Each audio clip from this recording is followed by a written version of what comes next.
Ayan guys, at tayo unang araw ng ating pagpe-prepare ng ating parisan. So napakahirap, mapapagod, pero so kailangan nating pagtuunan ng pansin yung ating negosyo. So yan, bali dyan nagpe-prepare na kami ng mga gagamitin.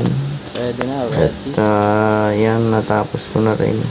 So dyan nagluluto na kami dyan ng mga menu.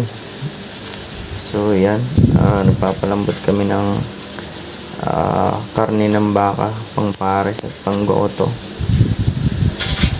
So yan, ayan yung ating pares, ang taba ng baka at saka laman. Then ito yung ating goto. Ayan, so tingnan natin kung talagang pwede na. So napakahirap mag-prepare, magluto, pero talagang kailangan nating pag-aralan. So pag-aralan natin yung mga basic at yung standard.